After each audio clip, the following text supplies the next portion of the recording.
Well, good morning, everyone. My name is Cinthya Ippoliti. I'm the Associate Dean for Research and Learning Services here in the library. And today I'm going to be talking about a project that the Research and Learning Services librarians conducted on a data needs assessment to find out what faculty needs are across campus. So what we ended up doing is we worked with OSU's Office of Institutional Research and Planning to identify tenure track and brand new faculty, and we wanted to make sure that we just targeted those folks specifically because we felt that they had kind of the most pressing need and they would probably be the least familiar with what services and resources are available at OSU. So that was about a total of 259 faculty members, and we interviewed 31, or as it shows here, 12% of the total number ended up responding, which we think is a pretty good sample. And we obtained IRB approval. We sent out an recruitment email, and we recorded everyone's responses for their preferred time and date, and we set up face-to-face interviews, and we went and talked with them on an individual basis. And so our research goals were fairly simple, but they were as follows. We wanted to find out first and foremost what faculty needs are across campus, what the library's role might be or should be in helping them with these needs, and who else on campus is offering similar services, if anyone. And finally, what training do we ourselves as librarians need in order to be able to collaborate with faculty and support them as best we can. So this looks really daunting, but we basically adapted the questions from the Data Curation Profile Toolkit and the ARL Spec Kit on the University of Virginia Data Interview Protocol. So we kind of compiled those sets of questions and we created our own version. And so the questions that you see here are designed to, again, get some qualitative information about what faculty needs are. So we ask them very basic things like, what kind of data do you generate, what your research projects are, where do you store it, how do you organize it, and what kinds of challenges do they have in doing all of these different processes. The other kind of last set of questions were designed more to get a feel for how familiar they were with some of the existing resources and services that the library provided. Now, granted, these are fairly new, so a lot of them said they weren't familiar, which was not a big surprise, but we went ahead and asked. But mainly we were interested to find out how important they thought these resources and services might be. And so we were really interested specifically in, would they find things like data management planning support, storage in our institutional repository, research impact information, how helpful might they be for them and also for their students. So those were the questions that we asked. So what you see here is how we ended up recording the information. So we had the questions on a sheet of paper that we took with us at each interview, and we went in pairs of 2. And then we went ahead and uploaded all of our notes and our information into an Excel spreadsheet so that we could better sort and collate all of this information. So we had to do a bit of translation from our handwritten notes into the Excel spreadsheet. And what you see here is a snippet. So at the top is the actual question, and then following in the columns is the different responses from each faculty member. Okay, so what we ended up doing then, this is kind of part 1. So we went ahead and talked with the faculty, gathered our data, and then we had to decide how to actually analyze it. So we applied this concept of design thinking. So if you're not familiar with design thinking, this has come out of the Stanford D School or Design School, and it's also championed by IDEO CEO Tim Brown. And those folks are doing a lot with design thinking applications in a variety of contexts. But basically, it's a 5-phase process where you first decide, I have a challenge, what do I do about it? And how do I interpret the different issues that I'm grappling with? How do I generate some solutions? How do I prototype those solutions and test them out in the field? And then how do I gather additional feedback and act on that information? And that's kind of the basic sort of 5-step process. And it's kind of iterative. So this is not a linear necessarily process, even though it looks like it might be from the slide. But you kind of go back and forth. So it's very, very much like doing research. You kind of go in different directions and different areas might, pop up for you, and so it's definitely not something that you can do kind of at one time in one sitting. So why did we decide to choose this particular design thinking process? Well, it allows us to engage in both individual and group thinking. So a lot of times when you're working, especially with qualitative data, I think the tendency is for us to just look at the data and be like, let's just do it, let's do something. This really allows for both that reflective individual thinking time as well as working together in a group. And I'll kind of demonstrate what that means in a little bit. And it allowed us to really define the elements that were of most importance to us and our researchers. And so we did some literature reviews as well, and although the information that we found really goes nicely along with the other national trends, we did not want to simply duplicate what was already happening at other institutions. So we wanted to find out, what are our researchers dealing with here at OSU? Even if it might end up matching what's happening nationally or internationally, we still wanted to get at that information. And then it allowed us to move from kind of all these random ideas that we might have had after looking at the data to actually having some very cohesive action items that emerged as a result of the data analysis. And finally, it allowed us to identify what our own training needs were as a result, again, of all this information and what we might need to do in order to prepare ourselves before we can help others. So that's kind of the whole idea behind why we chose this particular method, as opposed to simply looking at the list of results, saying, okay, it looks like this is what they need, and kind of moving on. So we wanted to do a little bit more in-depth analysis. So going a little bit deeper into the various processes of design thinking, empathy. So the empathy stage is sometimes probably the most important, because this is where you're really trying to find out what the user need is. And talking with them, and that's kind of the best way to do that, is really where you're trying to find out what is it that they're going through, how they're feeling, and so you're trying to really gain a better understanding of their situation. In other words, you're putting yourself in their shoes. And then ideation. So this is where you're trying to take all of that information and trying to figure out, are there any patterns that are emerging as a result of this conversation that you just had with someone, and what does that really mean? And then turning those patterns into those challenges. So that's really kind of step two. I've talked with somebody, I have a good idea of what they're going through, and I think these are their 2 to 3 challenges that they're really dealing with. And then also moving into generating solutions. So the solutions are kind of what's the response to that challenge. In this case, for the library, it's what service or what resources can we provide to be able to help researchers with their data needs. But this can really apply in a variety of settings. This could be a research question. This can be a product. This method is applied often in product development because you can prototype something very quickly. So it has a wide variety of applicability. And then, as I said, prototyping, which is the next step. So you're actually designing the thing that is designed to address that particular need, whether it's a physical object or a service or a resource or a process. And then finally, you're testing it. You are trying it out in the field with, as real an environment as possible with, real people, getting their feedback, incorporating that feedback into your design, and then re-releasing kind of version 2, so to speak. And you can kind of keep going and doing this as many times as you feel is necessary for you to have a quality final product. So that's what we ended up doing. So what we did is we took all the responses on that spreadsheet, and then we identified each of the liaisons for the different disciplines, and those folks looked at those responses, and their first task was individually to think about what the patterns were that they were identifying. So that was really truly step 1. And then the second level triage was done, and what we did is we met as a group and we put those patterns together to see if there might be any similarities.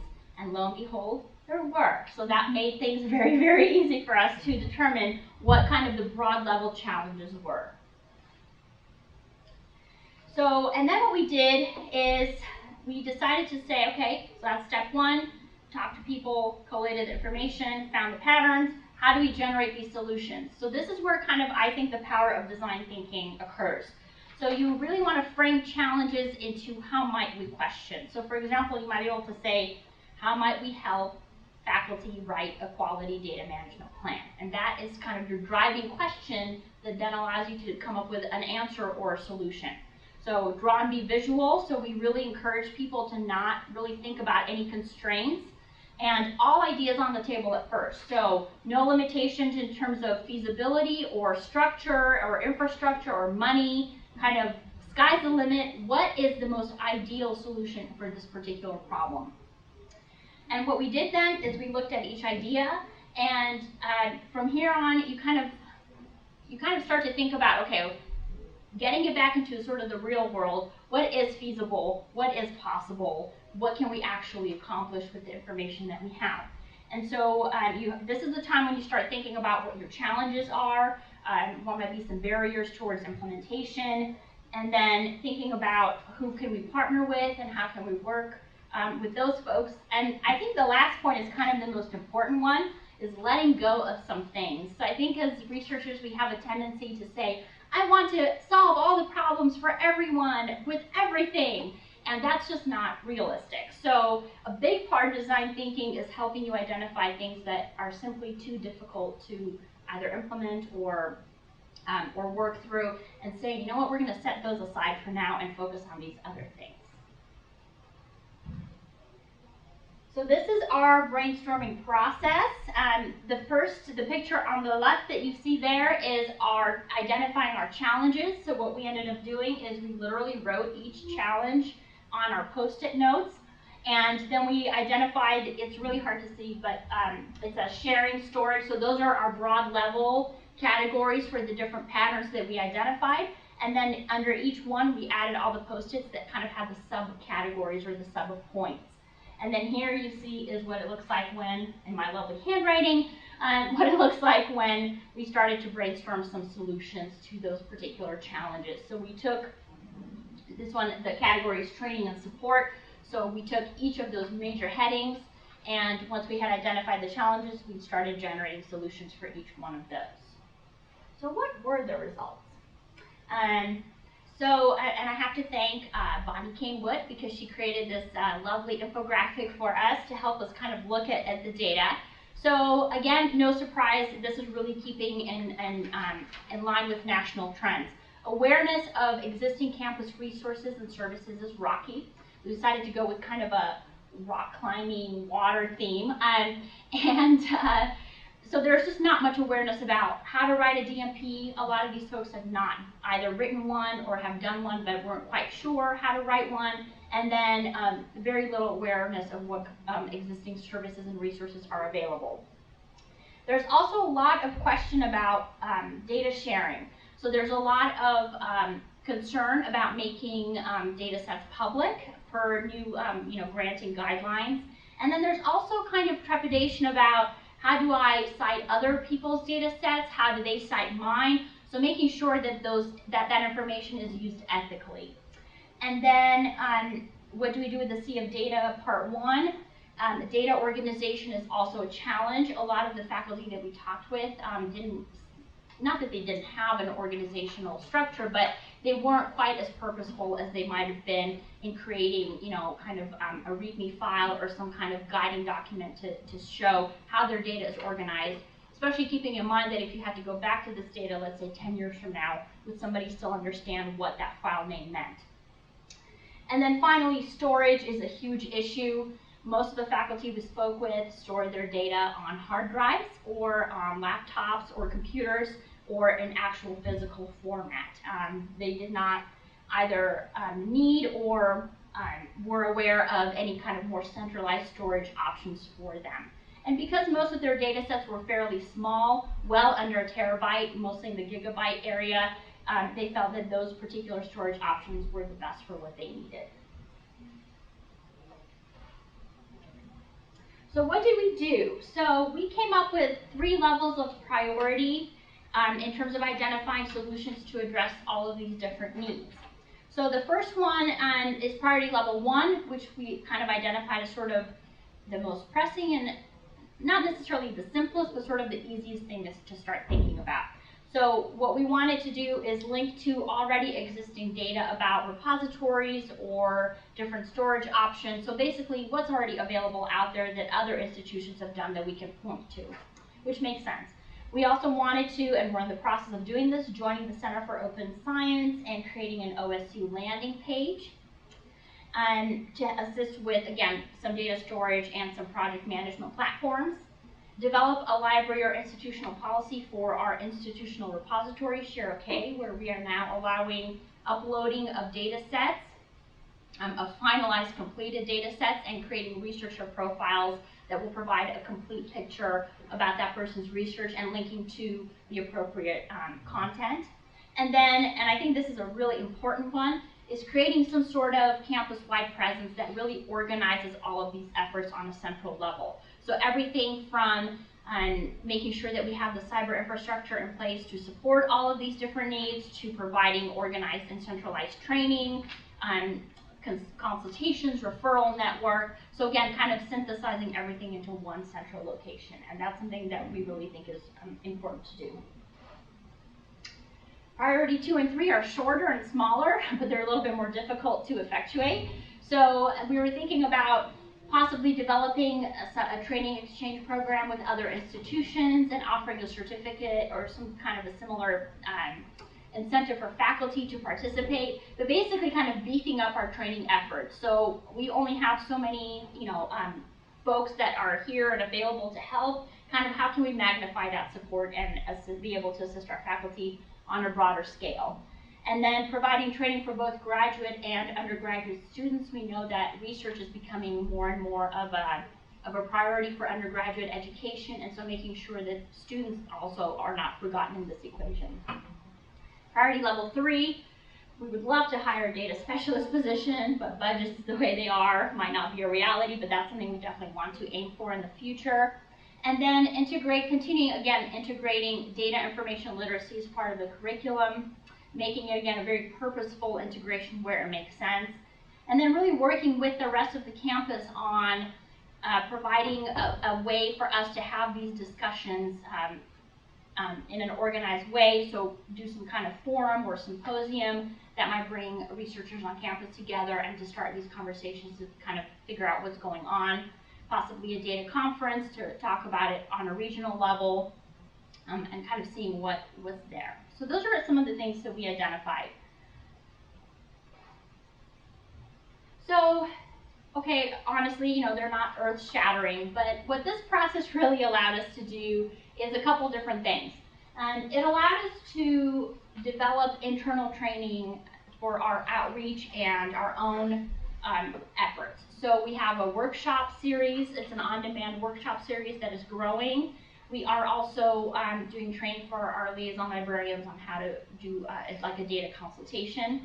We also reached a small, 31 folks is not a lot, but we feel it's a fairly representative sample to give us confidence that the results that we're seeing would not necessarily be much different had we talked with more folks.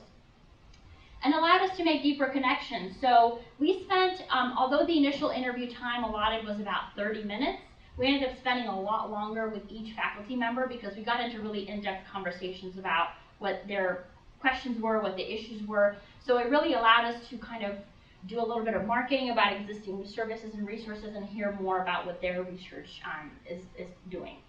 And it forced us really to think beyond the website workshop model. We already have a website, we already have the workshops, but thinking on a more regional and broader level, I think might not have happened had we not gone through the design thinking process. The liaisons really make a difference. So I sent out the message originally to the faculty and I had no responses. And then when the liaison sent out the same exact message, I started getting in all the people that were signing up for the registration. So I think those relationships are very, very important and a key to these kinds of services moving forward. And then closing the loop is very important. So we wanted to make sure that the folks that participated had a chance to hear about what it is that we're doing with that information that we gathered, and hopefully they think we're going in a good direction. And so that's kind of a snapshot of the whole process that we went through. This took a while. It took us a good 6 months to put everything together, but we feel that we have some really good directions that we can move in, and we have a really good vision for how we want to move forward. So that's the end of my presentation. Does anybody have any questions? Yes, Steve.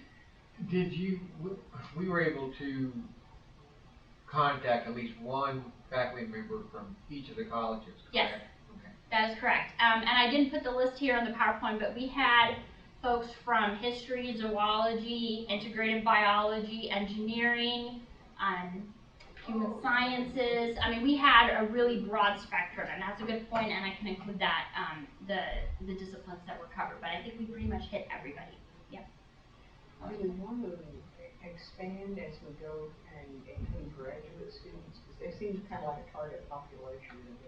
Definitely, and in fact, I'm working with Victor, who's the coordinator of Graduate Library Services, to talk about developing a workshop series just for graduate students and making sure that we start meeting their needs in a more targeted fashion, because a lot of this is really focused on faculty. And he works with the GPSGA. Yes, he works with GPSGA and Graduate College, so hopefully that'll, yeah, definitely. Any other questions? Okay, but thank you so much for coming.